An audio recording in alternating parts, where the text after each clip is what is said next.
Hare Krishna. Welcome you all in the class. आज की class में आप सभी वैष्णव का बहुत बहुत स्वागत है। हम पढ़ रहे हैं शिल प्रभुपाद की बुक, वो है आत्म साक्षात्कार का विज्ञान। तो ये जो साम्यवाद है, इसके बारे में चर्चा होगी। जैसे हमने कई बार चर्चा की है कि अगर हमें जीवन को सुचारू रूप से चलाना है तो अलग अलग व्यूज हैं, है ना। जैसे प्रजातंत्र, राजतंत्र, है ना, साम्यवाद, पूंजीवाद। तो इन नीतियों के आधार पर पूरी दुनिया में शासन होता है। तो जैसा कि हम सब जानते हैं, आध्यात्मिक साम्यवाद। तो जैसे मैंने आपको बताया कि जितने भी वाद होते हैं या जितनी भी थ्योरी या सोच होती है, उसके आधार पर दुनिया में अलग अलग देशों में शासन होता है ना। कोई प्रजातंत्र के माध्यम से शासन करता है, सोचता है इससे सुख शांति आएगी। कोई सोचता है पूंजीवाद के द्वारा शांति आएगी। कुछ लोग सोचते हैं साम्यवाद के द्वारा शांति आएगी। कुछ लोग सोचते हैं राजतंत्र के द्वारा शांति आएगी। तो एक्चुअली हम देखेंगे, अगर पूरे विश्व का मैप पर अगर इस समय आप देखिए, तो कोई भी इनमें से विचारधारा के अनुसार जो जीवन जी रहे हैं या लोगों को चलाने की कोशिश कर रहे हैं कि वो सुख शांति शांति प्राप्त कर सके, तो हम देखते हैं वो प्राप्त नहीं कर पा रहे हैं। दिन प्रतिदिन जो है तनाव, है ना, हिंसा, द्वेष, ईर्ष्या, इसी का जन्म होता जा रहा है ना। तो क्या कोई सलूशन है? तो जब हम आध्यात्मिक सलूशन लेते हैं तो वो सलूशन जो है हमारा काम करता है, क्योंकि वो भगवान के द्वारा दिखाया गया है ना। भगवान परम पुरुषोत्तम श्री कृष्ण जो है, वो इस पूरे चीजों की संरचना करते हैं, वही पालन करते हैं, वही संहार करते हैं। इसलिए उनसे ज्यादा बेटर कोई नहीं समझ सकता कि किसी भी चीज को कैसे हैंडल करना है। तो भगवान ने अपने जो संदेश हैं, अपनी जो बातें हैं, अपने जो विचार हैं, उन्होंने अपने गीता में, श्रीमद् भागवतम आदि ग्रंथों में दिया है मैनुअल के रूप में, ताकि मनुष्य जो है उसके अनुसार अगर जीवन जीता है तो वो सुखमय और शांति जीवन प्राप्त करेगा। लेकिन जैसा कि आप जानते हैं कि जो हमारा आध्यात्मिक ज्ञान, जो भारतवर्ष है, जो कि पूरी विश्व को ज्ञान प्रदान करता है, उसका ज्ञान बहुत तरीके से विनष्ट करने का प्रयास किया गया है कलयुग में। तो जिसके कारण क्या है, जो सत्य ज्ञान है, जो ज्ञान पूर्ण रूप से नवीन है, जो ज्ञान पूर्ण रूप से राज विद्या है, वो लुप्त हो गया है। तो उस लुप्त सुदुर्लभ ज्ञान को, राज विद्या को, शिल प्रभुपाद जो कि परंपरा से प्राप्त हुआ है, उस ज्ञान को शिल प्रभुपाद ने पुनः अपने गुरु महाराज की आज्ञा के द्वारा एस्टैब्लिश किया, गीता भागवतम चैतन्य चरिता के रूप में, और विश्व को मार्ग प्रशस्त किया कि कैसे हमें अपना जीवन जीना चाहिए। तो उसका आंसर ये है कि यदि लोग आध्यात्मिक साम्यवाद को स्वीकार करेंगे, तभी जीवन जो है वो सुखी और शांति हो पाएगा। तो सबसे पहली चीज ये समझना चाहिए, मान लीजिए हम भक्ति कर रहे हैं, भक्ति शुरू किया, राइट, भक्ति हम शुरू कर रहे हैं। तो जीवन में जब हम भौतिकतावादी श्रेणी में रहते हैं, तो जब हमें ये पता चलता है कि हम ये शरीर नहीं आत्मा है ना, जब हमें आत्म साक्षात्कार होता है, तो हमारा जीवन जो होता है क्या हो जाता है, शांत हो जाता है। क्यों? क्यों शांत हो जाता है? क्योंकि हम भेद समझ पाते हैं कि भौतिक जगत जो है वो नाशवान है, भौतिक जगत में परिवर्तन होता है, भौतिक जगत जो है वो नश्वर है। लेकिन जो आत्मा है, ये आध्यात्मिक चीजें हैं, वो शाश्वत रहती हैं, हमारी रियल आइडेंटिटी है, और सुखमय जीवन की ओर ले जा सकते हैं। ये अंतर करने पर आत्म साक्षात्कार जैसे ही किसी जीव को होता है, वो शांत हो जाता है ना, शांत शांत रहता है। लेकिन शांत रहना जीवन का लक्ष्य नहीं है ना। शांत रहना जीवन का लक्ष्य नहीं है, आनंद जीवन का लक्ष्य है। आनंद भगवत साक्षात्कार से आता है। भगवत साक्षात किया हुआ व्यक्ति आत्म साक्षात्कार कर चुका होता है। समझ में आ रहा है? अंतर समझ में आ रहा है? इसीलिए हमारे जो शिल प्रभुपाद हैं, वो वैकुंठा मैन उनको कहा जाता है। वो इस जगत के नहीं है, उन्होंने पर भगवान के मैसेज को जिस तरह से प्रसारित किया पूरे विश्व में, लोगों ने जैसे उनको एक्सेप्ट किया, वो भगवान के द्वारा भेजे गए पार्षद ही है ना। तो उन्होंने आके ये जो भागवतम का ज्ञान है कि क्या शांति का सूत्र हो सकता है, जैसे अभी हमने पढ़ा शांति का सूत्र, तो उसमें हमने पढ़ा भोक्तारम यज्ञ तपसाराम सर्वलोक महेश्वरम सुहृदय सर्वभूतानाम ज्ञात्वा माम शांति मृच्छति। तो शांति इस श्लोक को पढ़ने से आएगी, लेकिन आध्यात्मिक साम्य बात समझ समझ लेंगे अगर हम, तो क्या हो जाएगा, आनंद में जीवन की ओर हम चले जाएंगे। समझ में आ रहा है? तो आइए इसको पढ़ना शुरू करते हैं। ऐतु की माता जी आप पढ़ेंगे, बुक है आपके पास, पढ़िए। जी माता जी। श्री प्रभुपाद की जय। आध्यात्मिक साम्यवाद। सोवियत यूनियन की अपनी यात्रा के अंतर्गत Srila Prabhupada US S R विज्ञान अकादमी में भारत विभाग के अध्यक्ष प्रोफेसर जी कोटोवेस्की से वार्ता करते हैं। चाहे आप राजतंत्र, सामंतवाद अथवा एकाधिपतिवाद की शरण ग्रहण करें, तथ्य तो यही है कि आपको शरण लेनी पड़ेगी। शरणागति के बिना जीवन का अस्तित्व नहीं है।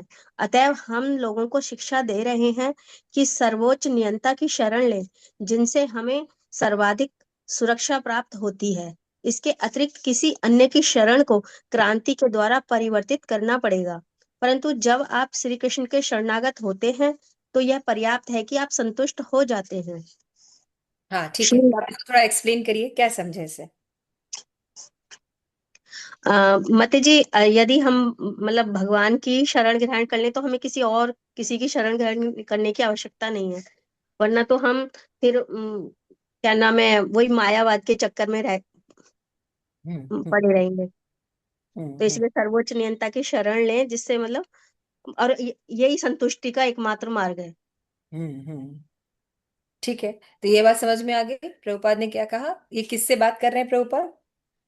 अम, प्रोफेसर कोटोवेस्की से। प्रोफेसर से बात कर रहे हैं। कहाँ पे बात कर रहे हैं? सोवियत यूनियन सोवियत यूनियन में। से सार रहे हैं, है ना। तो कहने का मतलब ये है कि प्रभुपाद गए हैं और एक प्रोफेसर से बात करने का मतलब है कि वहां के लोगों को जो फिलॉसफी है, वहां के लोगों की जो फिलॉसफी है, उसके उच्च व्यक्तियों से बात करना है ना। उनसे बातचीत कर रहे हैं और उनसे ये बात बता रहे हैं कि केवल भगवान श्री कृष्ण की शरणागति के द्वारा ही हम सुखी रह सकते हैं और किसी भी साधन से हम संतुष्ट नहीं हो सकते, और केवल उनकी शरण ग्रहण करना ही पर्याप्त है। क्लियर हो गया ये चीज? ठीक है। तो अभी ये जो कन्वर्सेशन है, ये शिल प्रभुपाद और जो कोटोवेस्की है उनके बीच में चल रहा है। तो मैं चाहूंगी कि शिल प्रभुपाद का जो है वो अहेतु की सेवा माता जी कंटिन्यू करें, और कौन पढ़ेगा? ये प्रियदर्शनी आपके पास बुक है? ठीक है, और दूसरा सेशन जो है वो आप पढ़िएगा, ठीक है। ठीक है, शुरू कीजिए। श्री प्रभुपाद। उस दिन मैं मास्को न्यूज समाचार पत्र पढ़ रहा था। कम्युनिस्ट कांग्रेस हुई थी और अध्यक्ष ने घोषणा की थी, हम सुधार के लिए दूसरों के अनुभव से लाभ उठाने को तत्पर हैं। तो मैं सोचता हूँ कि समाजवाद अथवा साम्यवाद की वैदिक विचारधारा साम्यवादी विचारधारा में काफी सुधार कर सकती है। उदाहरणार्थ, एक समाजवादी राज्य में यह धारणा होती है कि किसी को भी भोजन का अभाव ना हो और हर व्यक्ति को उसका भोजन अवश्य प्राप्त हो। इसी प्रकार वैदिक विचारधारा के गृहस्थ जीवन में निर्देश है कि एक गृहस्थ को इस बात का ध्यान रखना चाहिए कि उसके घर में एक छिपकली अथवा सांप की की भी भूख से मृत्यु न होने पाए। इन प्राणियों तक को भोजन दिया जाना चाहिए और सभी मानवों को तो निश्चित रूप से दिया जाना ही चाहिए। यहाँ तक कि निर्देश है कि एक गृहस्थ भोजन करने से पूर्व मार्ग में खड़े होकर घोषणा करे कि यदि कोई अभी भूखा है तो कृपया आ जाए, भोजन तैयार है। जब कोई उत्तर नहीं मिलता तो गृहस्वामी अपना भोजन करता है। आधुनिक समाज जनता को पूर्ण अथवा किसी राज्य का स्वामी मानता है, किंतु वैदिक वैदिक विचारधारा में ईशावास्यदं सर्वं यत्किंचित् जगत्यां जगत् तेन त्यक्तेन भुंजीथा माग्रदकस्य स्वेदनम्। हर वस्तु के स्वामी ईश अर्थात परम ईश्वर श्री भगवान है। श्री भगवान ने तुम्हें जो कुछ दिया है उसका उपयोग करो, किंतु दूसरे की संपत्ति का हरण मत करो। यह है ईशोपनिषद। वैदिक साहित्य में साम्यवाद के बारे में धन के सुंदर सिद्धांत हैं। अतः मैंने सोचा है कि इन विचारों को आपके अत्यंत विचारशील लोगों के मध्य वितरित किया जाए, इसलिए मैं वार्ता के लिए उत्सुक था। ठीक है, तो इस बात को समझने की कोशिश करें कि प्रभुपाद क्या कह रहे हैं। शिल प्रभुपाद बता रहे हैं कि मैं एक बार ना मॉस्को न्यूज जो है वो पढ़ रहा था। मॉस्को में है प्रभुपाद, शिल प्रभुपाद कह रहे हैं, मैं पेपर पढ़ रहा था।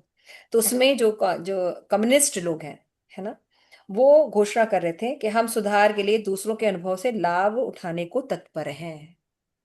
क्या बोल रहे हैं कि हम जो विचारधारा से चल रहे हैं वो तो ठीक है, लेकिन हमें कुछ प्रॉब्लम या कुछ संघर्ष देखने को मिल रहा है। लेकिन अगर हम कोई हमें बेटर विचारधारा मिलेगी तो हम उनके विचारधारा से चल सकते हैं, ताकि हम अपने आप को बेनिफिट दे सके। तो प्रभुपाद यहाँ पे ये बात सुनकर उनको लगा कि मैं वो बातें बता सकता हूँ जो कि भगवान के श्रीमद् भागवतम में, भगवत गीता में भगवान ने एक्सप्लेन किया है कि कैसे सुख और शांति को प्राप्त किया जा सकता है। तो प्रभुपाद उत्सुक हैं, इसलिए वो उनसे बोल रहे हैं, प्रोफेसर से, हम्म। कि आप, मैं चाहता हूं कि भगवान का जो ज्ञान है, जो कि गीता में, भागवत में, रामायण में दिया गया है, उस ज्ञान को, उस दृष्टिकोण को आपके समक्ष रखूं और आप उनका प्रचार कीजिए, ताकि लोग जो है सचमुच सुख और शांति को प्राप्त हो सके। समझ रहे हैं? ये बात प्रभुपाद बता रहे हैं। तो प्रभुपाद ये बता रहे थे कि समाजवाद अथवा साम्यवाद की वैदिक विचारधारा साम्यवादी विचारधारा में काफी सुधार कर सकती है। देखिए, किसी को पता है कि साम्यवाद का मतलब क्या होता है? अच्छा, प्रजातंत्र का क्या मतलब होता है? कौन बताएगा? बताइए। हाँ, जैसे प्रजातंत्र में क्या है कि जो भी मतलब नेता है उसका चुनाव प्रजा के द्वारा, जैसे वोटों के द्वारा किया, जैसे जैसे कि आजकल है प्रजातंत्र जो हमारे भारत में है। तो जब प्रजा के द्वारा जो लीडर है उसको चुना जाता है तो वो प्रजातंत्र कहलाता है। By people for people. and the people by the people for the people। And the people by the people for the people. तो कहने का क्या मतलब है? प्रजातंत्र में प्रजा जो है वो सब चीज डिसाइड करती है ना? क्या डिसाइड करती है? कि जो भी संपत्ति है वो किसकी है? प्रजा की। प्रजा। क्लियर हो रहा है? सिंपल सिंपल लैंग्वेज है, समझिए कि जो भी संपत्ति है उसका अधिकारी कौन है? प्रजा। प्रजा। लोग लोग डिसाइड करेंगे कि क्या करना है। ठीक है, ओके। तो प्रजातंत्र ये हो गया। राजतंत्र में क्या हो गया? राजतंत्र में राजा डिसाइड करता है सब कुछ। एकमात्र राजा का ही शासन हो, उसकी ही हाँ, आदेशानुसार चले सब एकमात्र कुछ। एकमात्र राजा डिसाइड करेगा कि प्रॉपर्टी उसकी है। वो सब बताएगा कि कैसे डिस्ट्रीब्यूट करनी है। सिंपल लैंग्वेज में समझ रहे हैं हम ना? हम्म। राजतंत्र ये हो गया। ओके, फिर पूंजीवाद में क्या मतलब हो गया? जो धनवान लोग हैं समाज के वो डिसाइड करेंगे। हाँ, संपत्ति किसकी है? जितने भी धनवान लोग हैं दुनिया के, वो लोग, उनकी संपत्ति है, और वो लोग डिसाइड करेंगे कि उन संपत्ति का कैसे, क्या यूज करना है। ठीक है। और साम्यवादी का क्या मतलब होता है? समाज मतलब वो मानते कि जो सारी संपत्ति वो समाज की है। समाज की है। वो समझते हैं कि सामाजिक लोग जो हैं, समाज के जो लोग हैं, समाज के नेता, समाज हर का अपना अपना समाज है, वो समाज के लोग, जैसे मारवाड़ी हैं, अग्रवाल हैं, है ना, हम्म। बनिया है, क्षत्रिय हैं, सिख हैं, ये समाज हुआ। तो ये समाज के लोग जो हैं वो डिसाइड करेंगे कि संपत्ति उनकी है तो उनका कैसे। तो प्रभुपाद कह रहे हैं कि जो समाजवाद है या साम्यवाद है, इसमें अगर हम थोड़ा सा वैदिक नॉलेज डाल दिया जाए तो this is the best knowledge, है ना? वो लोग जो समझते हैं समाज का है, तो प्रभुपाद बताते हैं संपत्ति एक्चुअली श्री कृष्ण की है। संपत्ति न तो प्रजा की है, संपत्ति न तो राज्य की है, न राजा की है, न पूंजीवादी की है। किसी ने कोई भी चीज बनाई नहीं है, कोई मेंटेन नहीं कर रहा है, कोई डिस्ट्रक्शन नहीं कर रहा है। जो भी चीजें का सृजन हुआ है, कोई भी चीज, घास का एक तिनका भी किसी ने बनाया है? घास के बनाए नहीं तिनका का सकते। पालन कैसे हुआ, कोई कर सकता है? कहेगा नहीं, हमने तो अपने गार्डन में लगाया, हम तो रोज पानी देते हैं, पानी देने में भी घास सूख जाता है, और कहीं पानी न दो तो भी घास उगा रहता है। तो इसका मतलब वो पालन नहीं कर रहे हैं किसी भी चीज का, है ना? और संहार की बात है, बहुत रखने पर भी खत्म हो जाती है चीजें, हम्म। है ना? तो इसका मतलब ये कि भगवान की संपत्ति है। जो आध्यात्मिक साम्राज्य है, उसका क्या मतलब है? संपत्ति भगवान की है। ये बात जब हम स्वीकार करेंगे, तभी हमारे जीवन में शांति और आनंद आएगा। जब तक हम सारी संपत्ति को, इस शरीर को, शरीर से संबंधित अपने लोगों को हम जब तक समझेंगे कि ये मेरा है, मेरा है, या राजा का है, या पूंजीवादी कहेंगे मेरा है, तब तक शांति नहीं आ सकती, क्योंकि वो इसको बनाए नहीं है, वो उसको मेंटेन नहीं कर सकते, वो उसको डिस्ट्रक्शन से बचा नहीं सकते। भगवान की संपत्ति है, भगवान कर सकते हैं, और भगवान ही पालन। ये क्लियर हो गया? ये थोड़ा सा फिलोसफिकल, इसलिए मैं थोड़ा सा आम भाषा में समझाने की कोशिश कर रही हूँ। तो प्रभुपाद यहाँ पे बताते हैं कि हाँ, इसका उपयोग के विषय में प्रभुपाद बताते हैं कि इसी जो विचारधारा का है कि संपत्ति जो है वो समाज की है, सबकी है। तो इसमें क्या लोग क्या करते हैं, इसलिए चाहते हैं कि कभी भी समाज में किसी प्रकार का भोजन का या किसी चीज का अभाव ना हो। साम्यवादी लोग क्या चाहेंगे भाई, हम चाहेंगे कि किसी को कोई कम से कम भोजन तो सबको मिले। तो प्रभुपाद कह रहे हैं वैदिक साहित्य में भी यही बात बताई गई है कि इवन अगर कोई व्यक्ति शादी करके परिवार के साथ रहता है तो उसके उसका कर्तव्य है, बाकी की तो बात छोड़ दीजिए, आपके घर में अगर छिपकली है, कॉकरोच है, उसको भी भूखा नहीं मारना है, वो भी भूख से ना मरे। सांप समझ? तक के लिए बोल रहे हाँ, हैं, सांप के लिए हाँ, सांप के लिए भी बोल रहे हैं कि किसी की मृत्यु, मतलब इतना इतना सोचिए गृहस्थों को कितना ध्यान रखना चाहिए कि सबका, हाँ, सबका पालन हो, एक्चुअली सबको कम से कम भोजन मिले। तो यहाँ पे कहा जा रहा है कि भोजन करने के पूर्व मार्ग पर खड़ा होकर घोषणा करता है कोई भूखा है, जब वो खुद खाना खाने जा रहा है तो बोलना चाहिए कोई भूखा है, कोई भूखा है, कोई भूखा है, तो हम उसको खाना खाना चाहिए। इतना कौन करता है? लेकिन प्रभुपाद यहाँ पे बता रहे हैं, जैसे कि लोग अभी ये नहीं जानते कि संपत्ति किसकी है, तो ईशोपनिषद का शिल प्रभुपाद एग्जाम्पल देके बता रहे हैं। तो संपत्ति किसकी है ईशोपनिषद के द्वारा, प्रियदर्शनी? की संपत्ति है। हाँ, संपत्ति जो है वो भगवान की भगवान है। की है। हाँ। संपत्ति भगवान की है, प्रभुपाद ये प्रूफ कर रहे हैं। और कोटोवास्की को क्या बोल रहे हैं कि आप इस विचारधारा को समझिए और औरों को भी बताइए। ठीक है, क्लियर हो रहा है? ठीक है, आगे पढ़िए। प्रभुपाद किस बात से इंस्पायर्ड थे? एक पेपर पढ़ा था प्रभुपाद ने, उसमें जो कांग्रेस के जो विचारधारा के लोग थे, कम्युनिस्ट के, वो क्या कह रहे थे, हम कोई और विचारधारा को एक्सेप्ट कर सकते हैं अपने सुधार के लिए। इसलिए प्रभुपाद कह रहे थे मैं अपनी विचारधारा बताना चाहता हूँ। क्लियर हो रहा है? चलिए अब आप पढ़िए प्रोफेसर की प्रोफेसर प्रोफेसर कोटोवस्की, बड़ी रुचिपूर्ण बात है कि यहाँ हमारे देश में प्राचीन विचारधारा के इतिहास में आज बड़ी अधिक रुचि ली जा रही है। इस दृष्टिकोण से हमारे संस्थान ने महान भारतीय संस्कृति के अनेक साहित्यिक ग्रंथों का रूसी भाषा में अनुवाद प्रकाशित किया है। आपको यह जानकर प्रसन्नता होगी कि हमने कुछ पुराणों और रामायण के कुछ खंडों को भी प्रकाशित किया है। रूसी भाषा में महाभारत की बहुत सी पुस्तकें हैं और महाभारत का एक दूसरा संस्करण भी है जिसका पूरा अनुवाद हो चुका है। हमने संस्कृत टीकाओं के साथ मनुस्मृति का पूरा अनुवाद भी प्रकाशित किया है। इन प्रकाशनों में लोगों की इतनी अधिक रुचि थी कि वे एक सप्ताह में ही बिक गए। अब वे स्टॉक में बिल्कुल नहीं है। एक मास के बाद पुस्तक बाजार में उनको मिलना असंभव था। यहाँ मास्को की तथा सोवियत रूस की पठनशील जनता में प्राचीन वैदिक संस्कृति के प्रति गहरी रुचि है और इस दृष्टिकोण से हमने ऐसी अनेक पुस्तकें प्रकाशित की। इन पुस्तकों से श्रीमद् भागवत को महापुराण कहा जाता है। प्रोफेसर कोटोवस्की, महापुराण। जी हाँ, हमने इस ग्रंथ का भी अनुवाद किया है। सर्वप्रथम हम मूल संस्कृत श्लोक, उनका शब्दार्थ, फिर अनुवाद और श्लोक का तात्पर्य या भावार्थ प्रस्तुत करते हैं। इस प्रकार श्रीमद् भागवतम के 18,000 श्लोक हैं। हमने ग्रंथ का शब्दशः अनुवाद किया है, आप देख सकते हैं। इसी प्रकार संपूर्ण महाभागवत पुराण के एक एक श्लोक का अनुवाद किया है। आचार्यों और बड़े बड़े ऋषि मुनियों का जो भागवत दर्शन के उपदेशक हैं, मत है निगम कल्प तरो गलितम फलम, वैदिक कल्प वृक्ष का यह पका हुआ फल है। सभी भारतीय पंडितों ने इसे स्वीकार किया है। तो हमारे पास अंग्रेजी में अनुवादित भागवत है। यदि आप देखना चाहें तो मैं इसे दिखा सकता हूँ। मुझे प्रतीत होता है कि मॉस्को और लेनिनग्राड के पुस्तकालयों में मूल माता संस्कृत जी, श्लोकों माता के जी, एक लाइन आपने छोड़ दिया। सभी भारतीय पंडितों ने स्वीकार किया और भगवान चैतन्य देव ने विशेष रूप से इस भागवत का ही उपदेश दिया है। तो हमारे पास अंग्रेजी में अनुवाद, एक लाइन ऊपर में छोड़ा था भागवत आपने, भगवान चैतन्य देव के विशेष रूप से।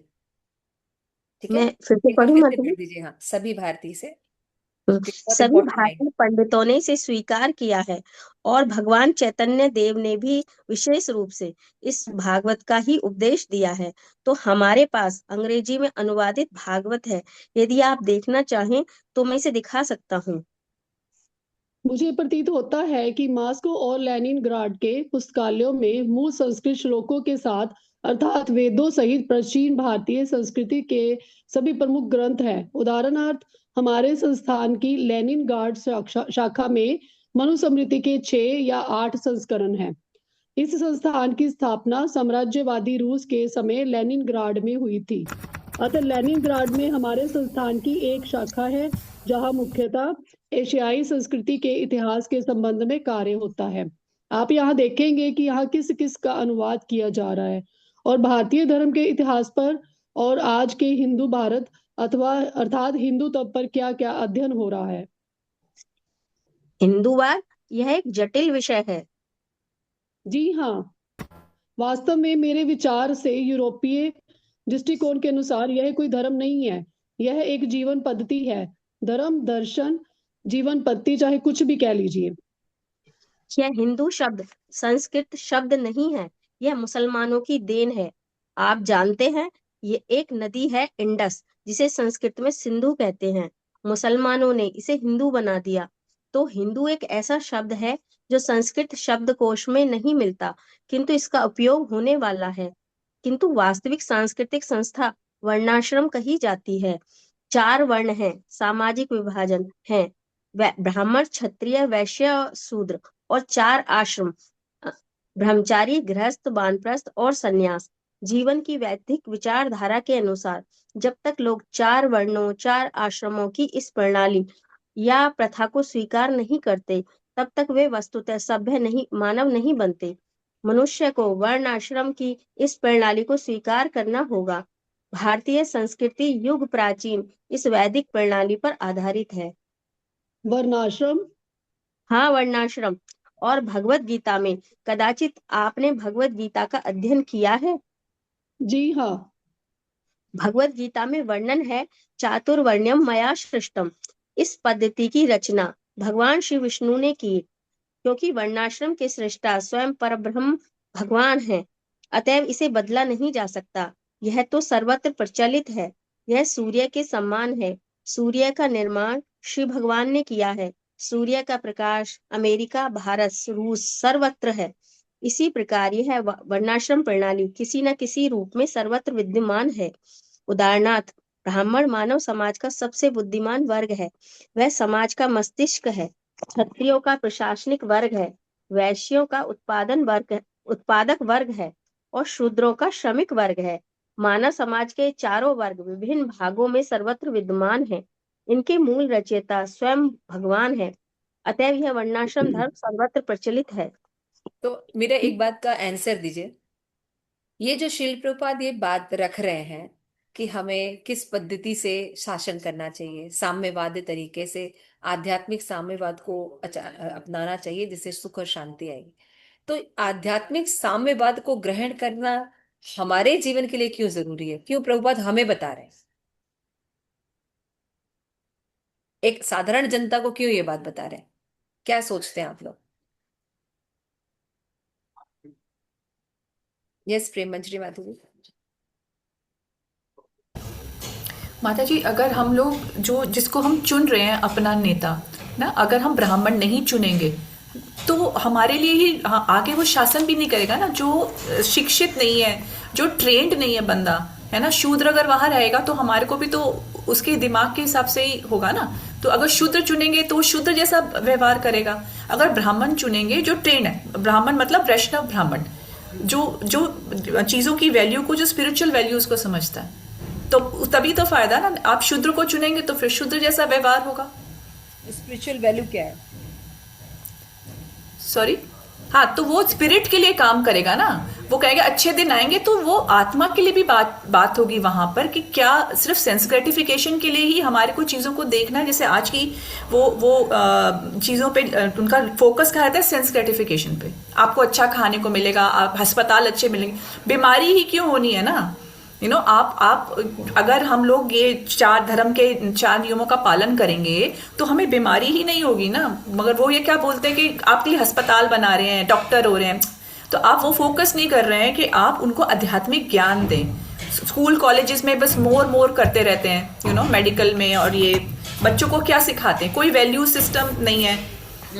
कोई सेकुलरिज्म की बात करते हैं, जो एक मेन हमारा धर्म है हिंदू, उसको दबाया जा रहा है। और सेकुलरिज्म की बात करते हैं कि ये कि हम तो सेकुलर हैं, चाहे कोई गलत भी बोला है, अच्छा मुसलमान भी जो गलत भी बोल रहा है उनको भी प्रोत्साहन देते हैं, तो फिर दिक्कत तो आएगी। काफी हद तक माता जी ने बातें बताई। पर माता जी का ये कहना है कि अगर हम इसको इसलिए पढ़ रहे हैं क्योंकि अगर हम सही व्यक्ति नहीं चुनते, तो फिर अगर शूद्र चुनते हैं तो शूद्र के साथ काफी लेकिन मैं चाहती हूँ कि कुछ नेलिंग एकदम सही पॉइंट बताए, और काफी माता जी ने अच्छा बताया।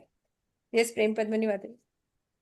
बेसिकली कि जैसे जो मनुष्य है वो समाज में ही रहता है, जैसे एक साधारण मनुष्य समाज में रहता है, तो वो समाज से कनेक्टेड रहता है। तो जब समाज के लोग मतलब नॉलेज होगी उनको, वो सही इंटेलिजेंट होंगे, तभी वो सही नेता चुन पाएंगे ना। मतलब तो सबसे पहले ज्ञान जरूरी है। तो इसलिए श्री प्रभुपाद बेसिक नॉलेज दे रहे हैं समाज में कि एक मनुष्य को मतलब इतना इंटेलिजेंट होना चाहिए कि वो अपना सही चीजों को चुन सके।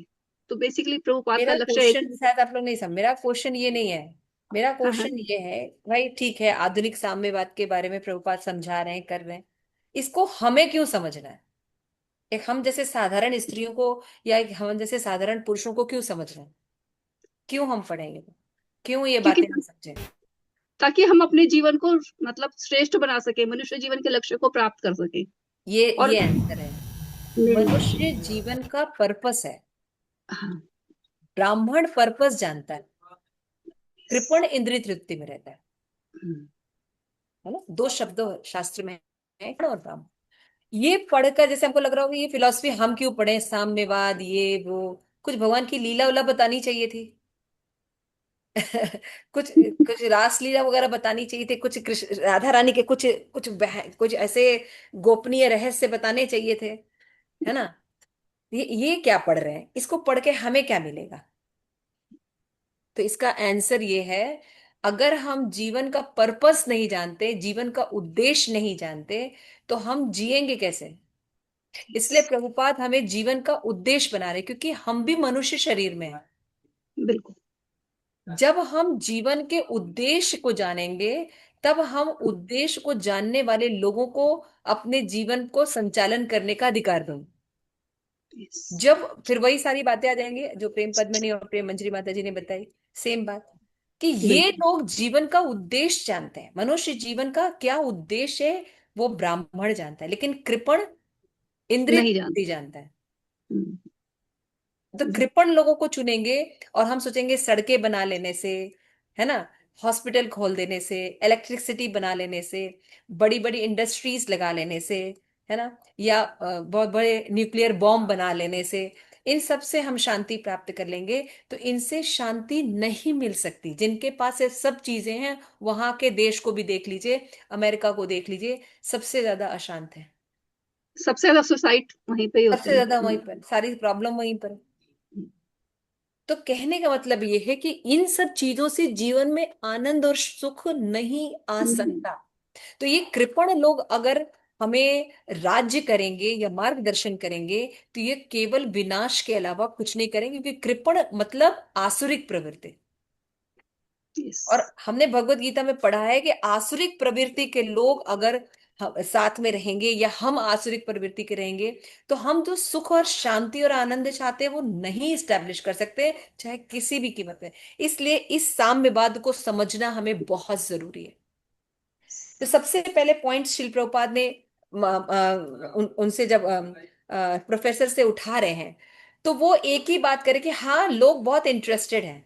प्रभुपाद को नहीं बोल रहे हैं, प्रभुपाद बोल रहे हैं कि हमारे पास भी ग्रंथ है, भागवत है, जिसका हमने जो ट्रांसलेशन इंग्लिश में किया है ना, और उस उससे मनुष्य जीवन को बहुत अच्छी जो है प्रशस्त मार्ग दिखाया जा सकता है कि कैसे जीवन जीना चाहिए, कैसे समाज होना चाहिए, कैसे देश होना चाहिए, कैसे विश्व का संचालन होना चाहिए। ये सारी बातें उसमें दी गई हैं।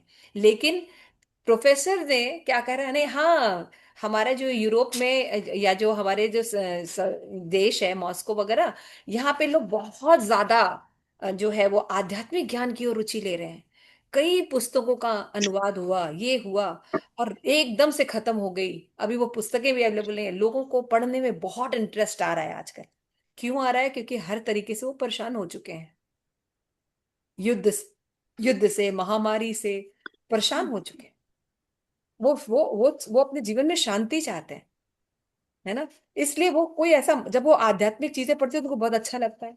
लेकिन आध्यात्मिक चीजें तो बहुत विशाल है, उसमें क्या पर्टिकुलर हमें करना चाहिए ये कौन बताएगा? तो प्रोफेसर हालांकि स्वीकार तो कर रहे हैं कि आध्यात्मिक ज्ञान, लेकिन वो प्रभुपाद के ज्ञान के पीछे नहीं हुए। इसलिए प्रभुपाद बता रहे कि आपने भगवत गीता पढ़ी है? तो कहते हैं हाँ हाँ, हमने भगवत गीता पढ़ी है। प्रभुपाद कह रहे हैं कि मतलब हिंदू लोग जो हैं क्या हिंदू फिलोसफी से ये सब चीजें हो सकती? प्रभुपाद कहते हैं हिंदू एक्चुअली कोई वर्ड ही नहीं है वैदिक सभ्यता में। ये बड़ी आश्चर्य की बात है आप लोगों के लिए, जो आप हिंदू मुस्लिम अभी बात चल रही थी। तो हिंदू एक्चुअली में कोई शब्द नहीं है।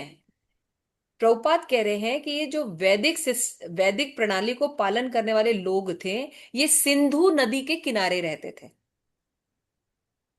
इसको जब मुस्लिम लोग आए तो सिंधु वर्ड प्रोनाउंस नहीं कर पाते थे, इसलिए हिंदू वर्ड बोल दिया। तो हिंदू नहीं है। तो भाई प्रोफेसर ने पूछा कि फिर क्या है वैदिक सभ्यता? तो प्रभुपाद कहते हैं वर्णाश्रम सिस्टम है, सनातन धर्म। सनातन धर्म जो है वो बात कही जाती है।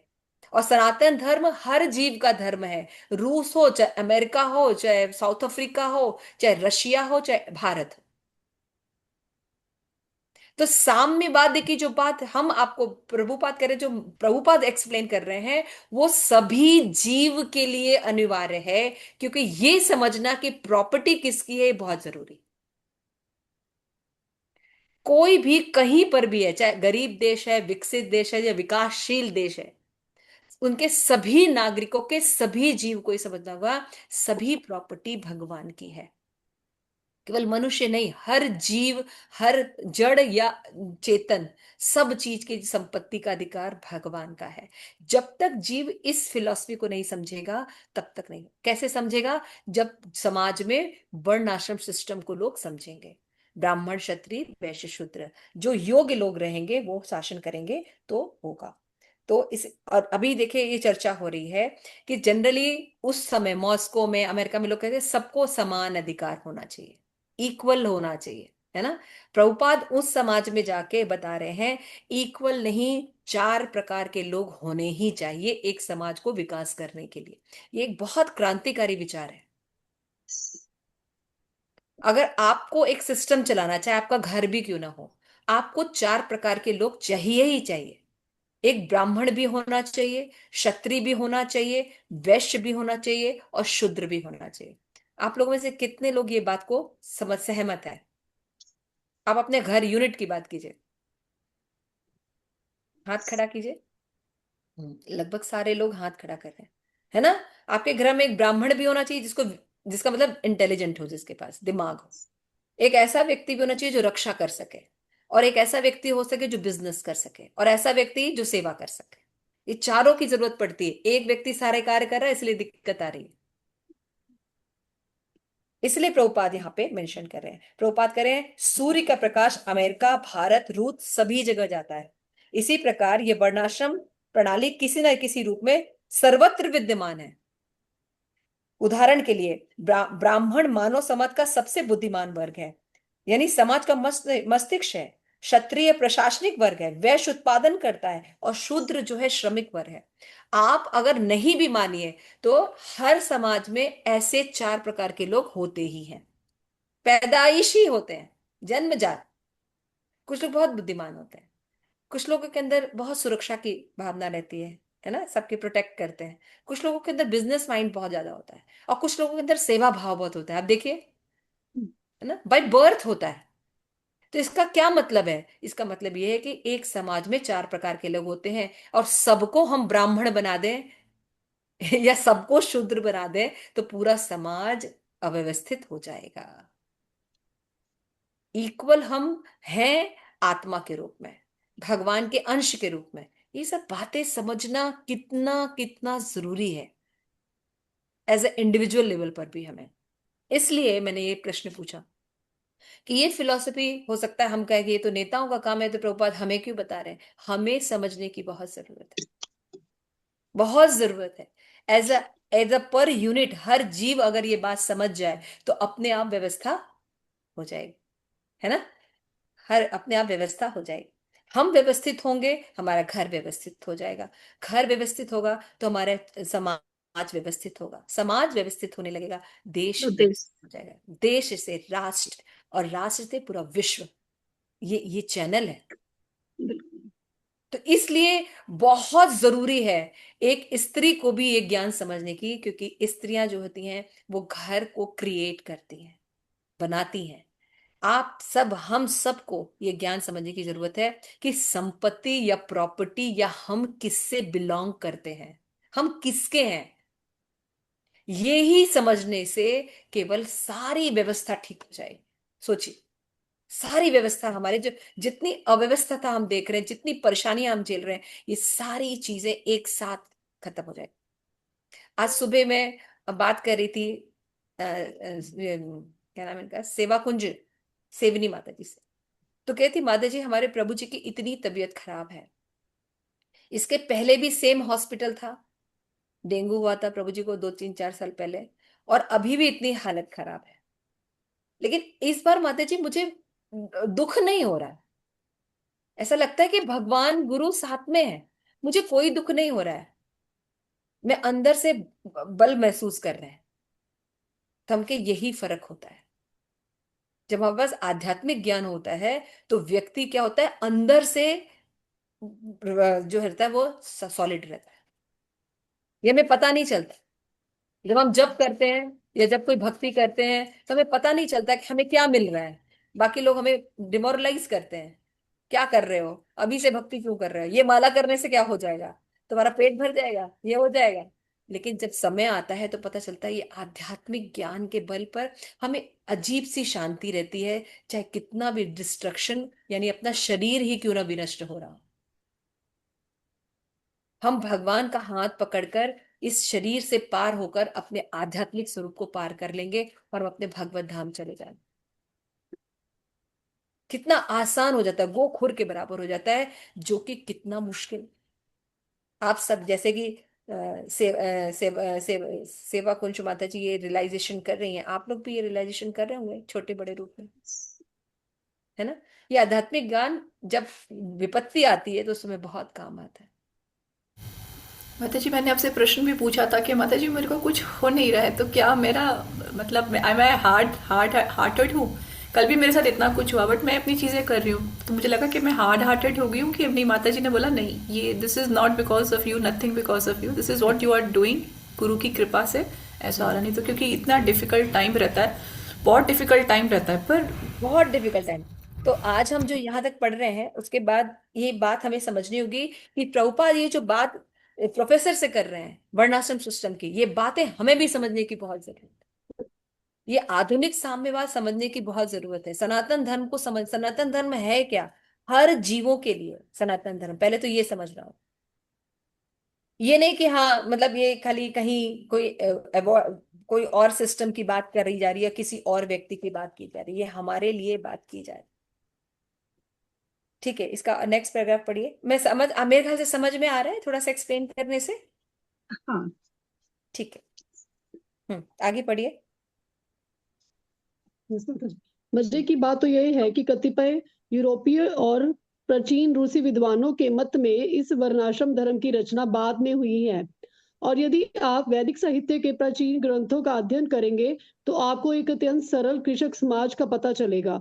इन विद्वानों का मत है कि भारतीय समाज में वर्णाश्रम धर्म की स्थापना वैदिक युग के उत्तर काल में हुई, ना कि प्रारंभिक काल में। और यदि आप प्राचीन ग्रंथों का विश्लेषण करें तो आपको मालूम होगा कि प्राचीन पारंपरिक भारत में वह इतना अधिक व्यापक नहीं था। जहां तक हमारा संबंध है, भगवत गीता में इसका उल्लेख है। चातुर्वर्ण्यम मया सृष्टम। भगवत गीता 5,000 वर्ष पूर्व कही गई थी, और भगवत गीता में कहा गया है, भगवत गीता का यह ज्ञान मैंने सूर्य देवता को दिया था। तो यदि आप उस दुख युग का अनुमान लगाएं तो यह 4 करोड़ वर्ष पूर्व आता है।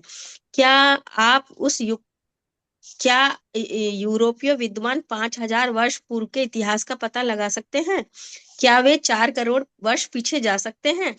हमारे पास प्रमाण है कि यह वर्णाश्रम धर्म कम से कम 5,000 वर्ष से प्रचलित है। विष्णु पुराण में भी वर्णाश्रम धर्म का उल्लेख है। वर्णाश्रम चारवता पुरुषेण परहापमान। वर्णाश्रम धर्म आधुनिक युग में अनुमानित ऐतिहासिक युग की घटना नहीं है। श्रीमद् भागवत में उपमा दी गई है कि जिस प्रकार शरीर के 4 विभाग होते हैं, मस्तिष्क, भुजा, उदर और पांव, उसी प्रकार स्वाभाविक रूप से सामाजिक शरीर में भी चार विभाग होते हैं। मानवों का एक वर्ग मस्तिष्क माना जाता है, एक वर्ग राज्य की भुजाएं माना जाता है, एक वर्ग उत्पादक माना जाता है, इत्यादि। इतिहास का पता लगाने की आवश्यकता नहीं है, यह तो सृष्टि के आदि से ही स्वाभाविक रूप से विद्यमान है। हाँ ठीक है, यहाँ तक हम आज आपका पढ़ेंगे। कहना है बस बस माता जी, यहाँ तक पढ़ेंगे। तो देखिए यहाँ पे फिर उसके बाद, क्योंकि देखिए प्रोफेसर जो है वो उनको ज्यादा उच्च नॉलेज नहीं है, परंपरा से नॉलेज नहीं। इसलिए जब प्रभुपाद ने वर्णाश्रम सिस्टम बताया तो सबसे पहले उन्होंने ऑब्जेक्शन किया, हाँ इसका वर्णन तो है, लेकिन ये जो आप बता रहे हैं कि सनातन धर्म में हमेशा से था, ऐसा नहीं है, कुछ वर्षों पूर्व या कुछ हजार वर्षों पूर्व से इसका प्रचलन हुआ है ना। तो प्रभुपाद उनको कहते हैं कि अगर आपने भगवत गीता पढ़ी है तो भगवत गीता में भगवान ने स्वयं कहा है चातुर्वर्ण्य में सृष्टि। ये जो 4 वर्ण व्यवस्था है इसका सृष्टि मैंने किया है। और भगवान ने कहा कि ये तो 5,000 वर्ष पूर्व की बात है, लेकिन भगवान ने भगवत गीता में कहा ये ज्ञान पहले मैंने सूर्य देव को दिया।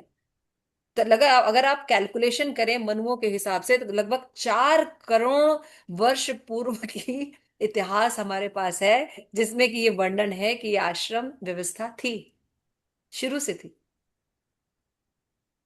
ये आज का नहीं है ये विज्ञान। प्रभुपाद कहते हैं जैसे एक शरीर में अलग अलग भाग होता है, पार्ट होता है ना, जैसे मस्तिष्क होती है, भुजा होती है, उदर होता है, पांव होता है, इस चारों को मिलकर एक शरीर चलता है, उसी प्रकार से एक समाज को चलाने के लिए 4 प्रकार के लोग होने ही चाहिए। सबको पढ़ा देंगे, आप सबको नौकरी दे सकते हैं। और सबसे बड़ी बात क्या, सब लोग पढ़ रहे हैं आज? आज विश्वविद्यालय केवल नशा का, भ्रष्टाचार का, सभी प्रकार के कुकर्मों का अड्डा बना हुआ है ना। सारे लोग अपने बच्चों को पढ़ाएं, सब लोग ये चीज महसूस कर रहे हैं। सबको शिक्षा नहीं दे सकते, क्यों? क्योंकि सबका अलग अलग होता है मेंटेलिटी। लेकिन आज जो हम ये इक्वलिज्म इस तरीके से इस्टेब्लिश करने की कोशिश कर रहे हैं, और हम सारा कुछ उलट पुलट दिए हैं। जिसके अंदर ब्राह्मण के गुण हैं वो पढ़ सकता है, जिसके अंदर क्षत्रिय के गुण है वो पढ़ सकता है, वो रक्षा कर सकता है, जिसके अंदर बिजनेस का गुण है वो बिजनेस कर सकता है, जिसके अंदर सेवा का गुण है वो सेवा कर सकता है। और ये भगवान ने क्रिएशन किया है, ऐसे 4 प्रकार के लोग होंगे ही। लेकिन अभी भी प्रोफेसर जो हैं इस बात को समझने से इनकार कर रहे हैं। तो देखिए, कोई भी चीज जब हम भक्ति नहीं करते तो हमारा जो बुद्धि है वो बहुत कम होता है। तो जब ज्ञान कोई देता भी है, कोई सन्यासी है या भगवान का भक्त, तो हमें समझ में नहीं आता। लो लेवल पर रजोगुण और तमोगुण में रहने के कारण हमें बड़े ज्ञान समझ में नहीं आते। तो हम कैसे इन ज्ञान को समझ सकते हैं? प्रिया, यहीं पर हम स्टॉप करेंगे। हरे कृष्णा। आपको एक वीडियो दिखा रहे हैं, और ये वीडियो आप लोगों को रोज देखनी है, शिवराम महाराज की सेल्फ डिसिप्लिन। 5 मिनट का वीडियो है, बहुत कुछ बताया है। इसको रोज सुनिए, इसके नोट्स बनाइए, ये आपको बहुत हेल्प करेगा। ठीक है? तो हम लोग आगे की चर्चा अगले क्लास में करेंगे। हरे कृष्णा।